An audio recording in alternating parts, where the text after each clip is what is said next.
Okay, let's get settled. We still have more speakers to go. We're coming down to the home stretch.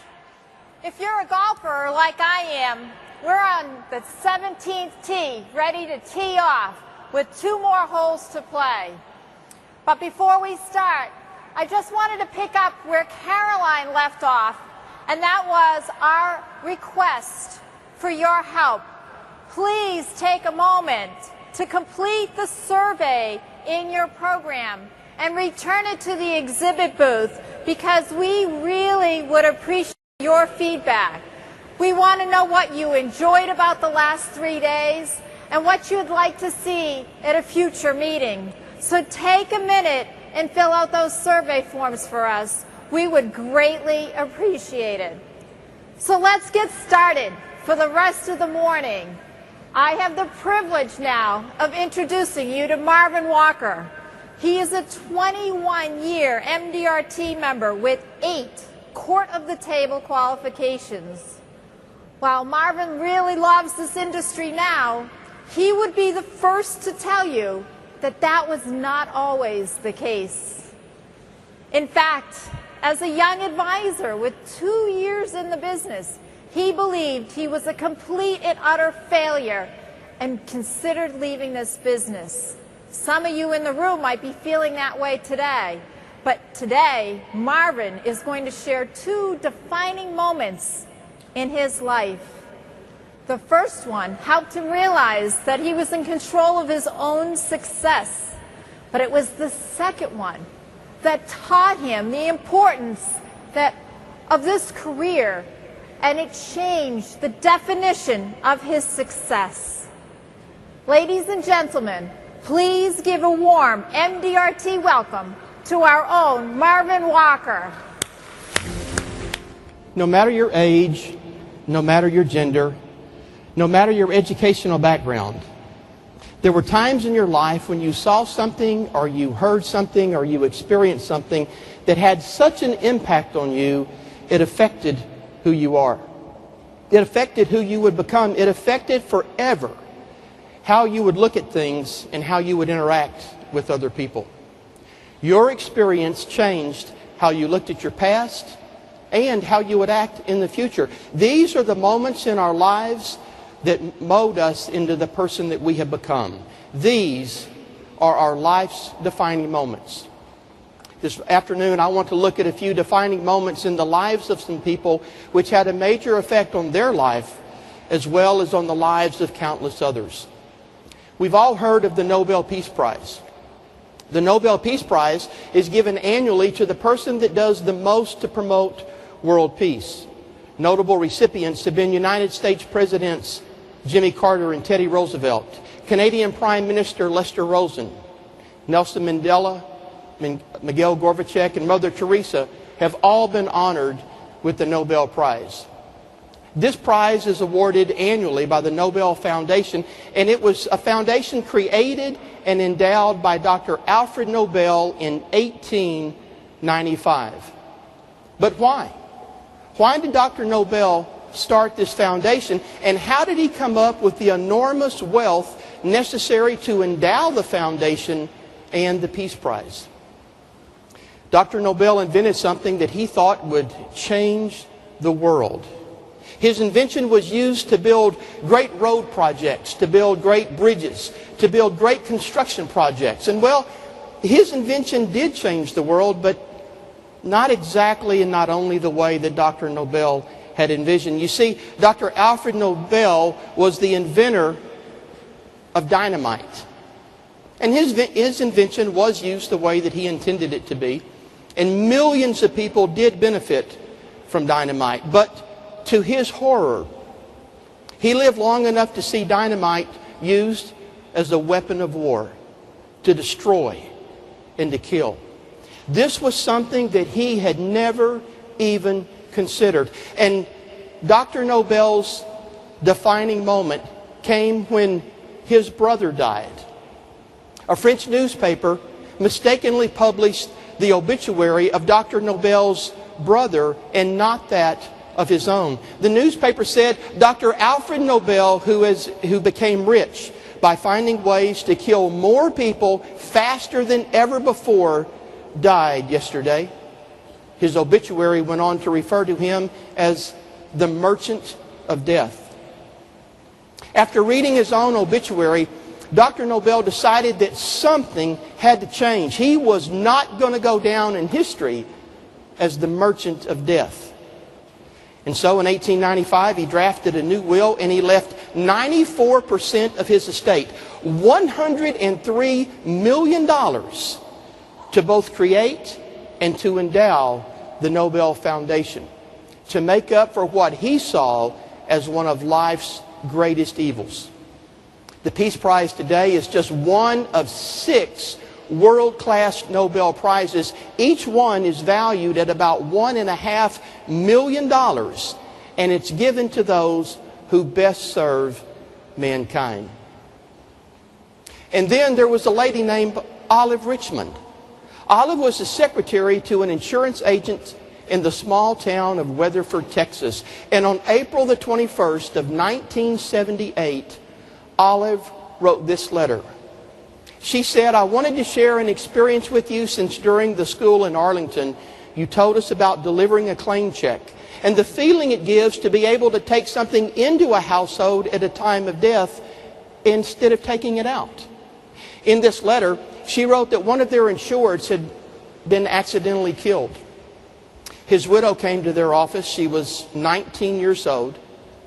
She had a 1.5-year-old baby. And Olive said that she talked about how she had already gone out and gotten herself a job. She asked if her husband had had a life insurance policy. And Olive said when she told her yes, a $100,000 policy, she said the widow's eyes got like saucers and the relief on her face really touched Olive. And she said she thought about the day that we told her about delivering a check to the insured after a death. She said, frankly, I would never have thought that you could experience such a feeling. She said it made goosebumps run up and down my arms as she talked to the widow. And she had been told how she had gone out and gotten herself a job to raise her baby. Olive said in the letter, if nothing else ever convinces a person that the sale of life insurance is a worthwhile product, they should sit down and talk with a scared 19-year-old widow with a baby to raise and debts to pay.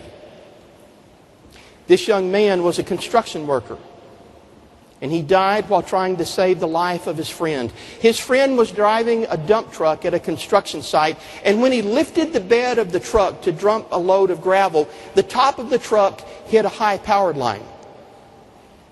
When he saw this, he ran forward to try to save the life of his friend, and he reached out to touch the door handle to get his friend out. And as soon as he touched the metal handle, 220,000 volts of electricity coursed through his body, killing him instantly.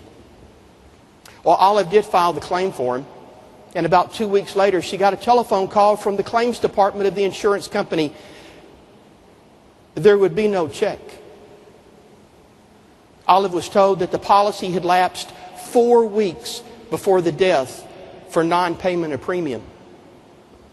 Now, when this young man's belongings were taken out of his truck, out of the company truck to be given back to his widow, down beside the seat, in between the seats, they found an envelope. That envelope was addressed to the life insurance company. It had a check inside of it for $225 to pay the annual premium on that $100,000 policy, and it was dated 6 weeks before the accident. But you know what? His insurance agent was so driven to be successful.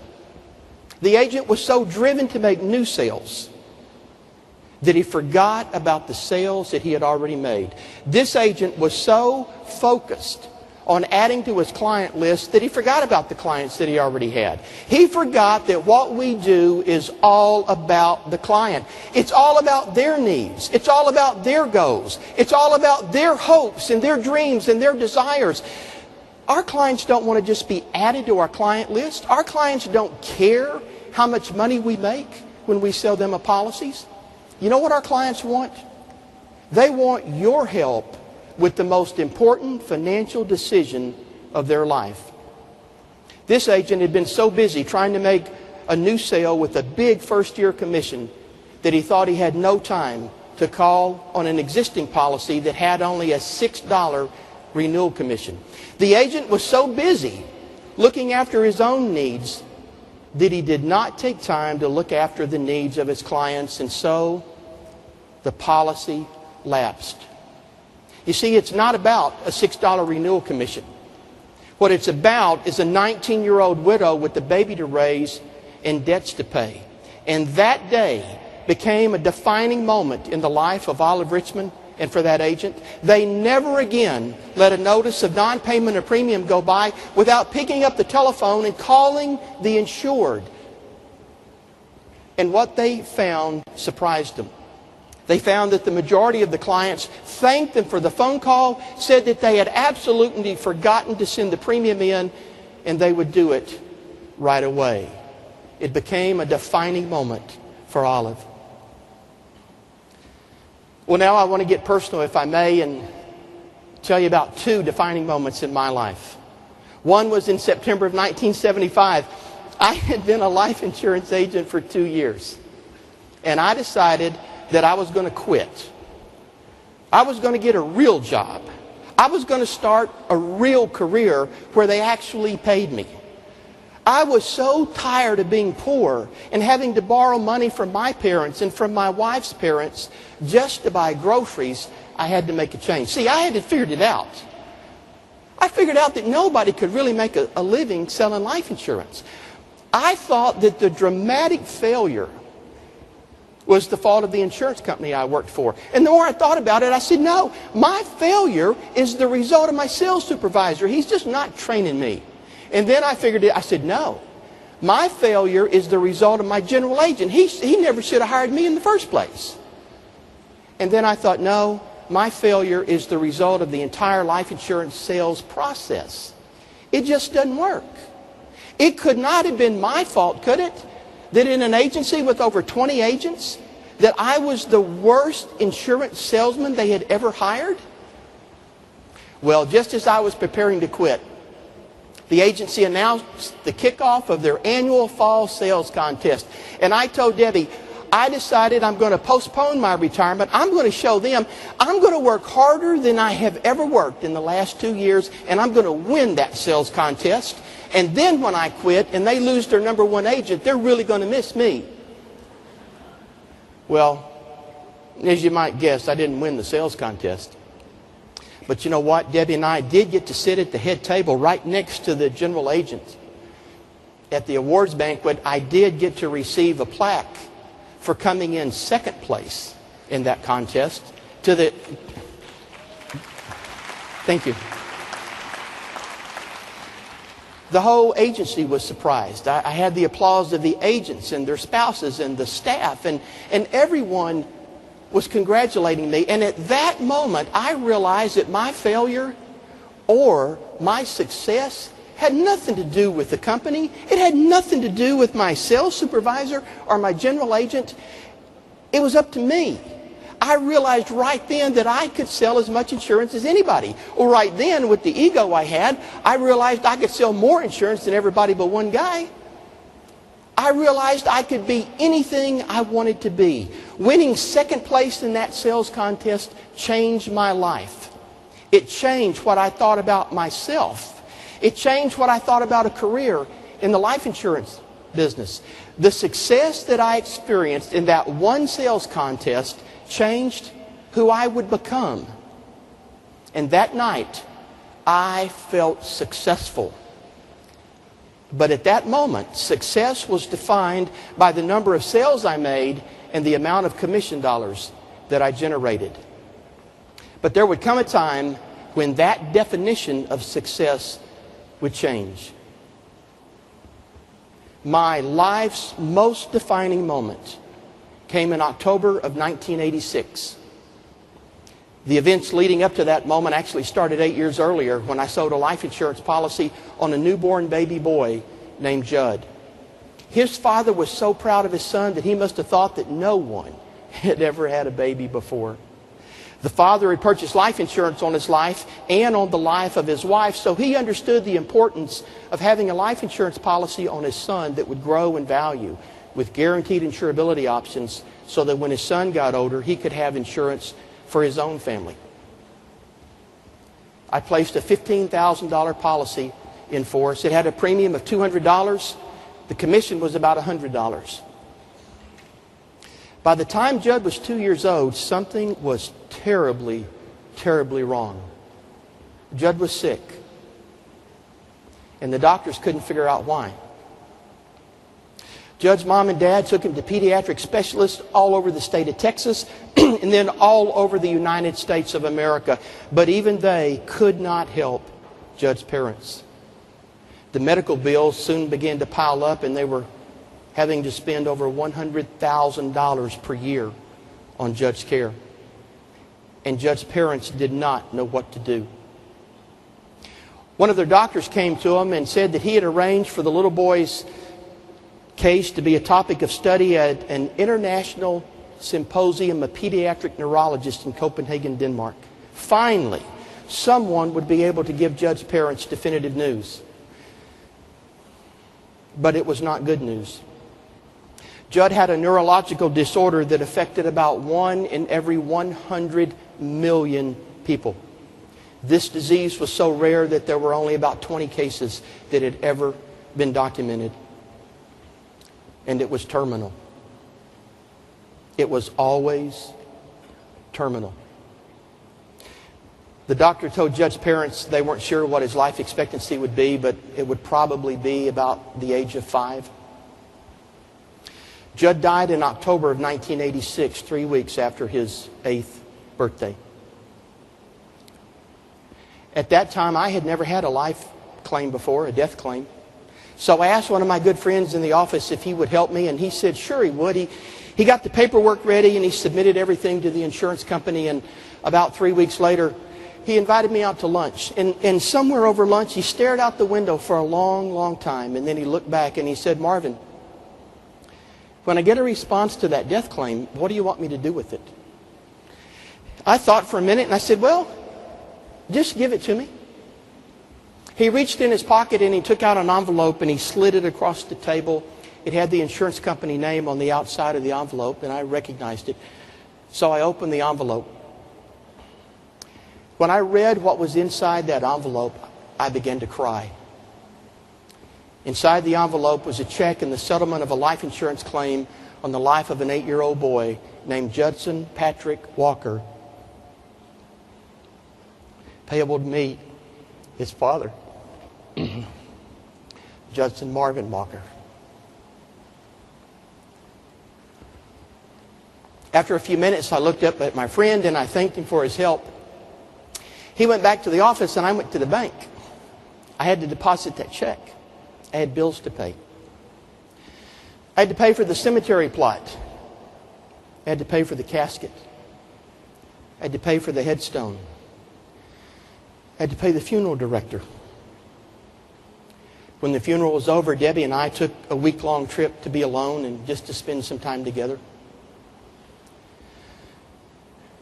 The life insurance allowed us to do all those things. Had it not been for the life insurance, I'm sure that we still would have had a funeral for Judd. It would have been hard to find the money to pay the funeral director, but we would have found it. And I could have bought a cheaper cemetery plot. The ones out by the fence were a lot less expensive than the ones under the beautiful oak tree. I could have bought a cheaper casket. I'm sure that they were just as good. And I could have bought a smaller headstone. It didn't need all that much engraving on it.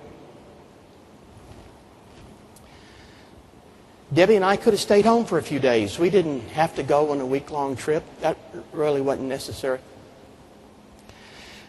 But because we had the insurance money, Debbie and I were able to celebrate Judd's life and to celebrate his death in the way that we wanted to.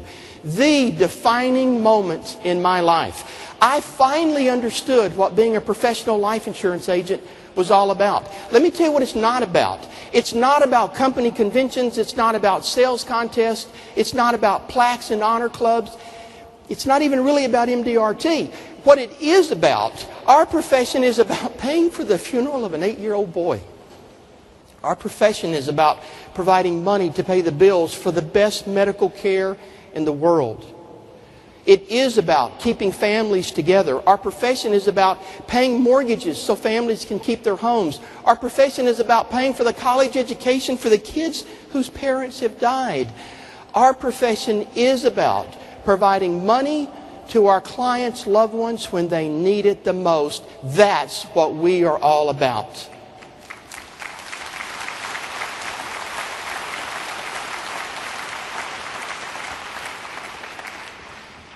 Well, let me ask you a question. Today, what kind of insurance agent are you? Is your first concern, how much money am I going to make on this sale? Is your concern, which company has the best convention this year? Are you the kind of agent that says, I'm not going to drive all the way out there to sell a small term policy on a construction worker. I won't make enough money to pay for my gas. Or are you the kind of agent that says, I'm not going to waste my time selling life insurance policies on a newborn baby? You can't make any money that way. Are you the kind of agent that ever received a premium notice that it was overdue and you didn't have the time to pick up the telephone and call your client and ask them to please pay the premium because the life insurance policy is so important? I believe that that describes all of us at least some point in our career. And if you don't like that, and if that describes you right now, don't worry, because we can change. We can all experience new defining moments in our life right now, right here at MDRT. This moment can be a life-defining moment for you. If you're not the kind of insurance agent that you want to be, it's not too late to become that person. It may take a long time before anyone else notices the change. But if we start living our life the way that we want it to be, we will notice those changes right away. Let me be clear about this. You and I will never be a better person because we sell a lot of life insurance. But you and I will sell a lot of life insurance when we become better people. The 1964 winner of the Nobel Peace Prize, Dr. Martin Luther King, he said, if a man is called to be a street sweeper, he should sweep streets even as Michelangelo painted, or as Beethoven composed music, or as Shakespeare wrote poetry. He should sweep the streets so well that all the host of heaven and earth would pause to say, here lived a street sweeper who did his job well. And my challenge for everyone in this room today is that you and I would live our lives in such a way that when our time comes, our friends and family and co-workers, and yes, all the host of heaven and earth, but more importantly, our clients would be able to say of us, here lived a life insurance agent who did his job well. At Judd's funeral, Debbie and I had a few words read, and I've read them at the conclusion of every presentation I've given since October of 1986 because it sums up our approach to life. And I would like to share them with you this morning. Take time to work. It is the price of success. Take time to play. It is the secret of perpetual youth. Take time to think. It is the source of power. And take time to read. It is the fountain of wisdom. Take time to worship. It is the highway of reverence. And take time to pray. It is the greatest power on earth. Take time to laugh, for it is the music of the soul. And take time to listen, for it is the pathway of understanding. Take time to dream, for that is hitching your wagon to a star. And take time to love and to be loved, for that is the gift of God. Thank you.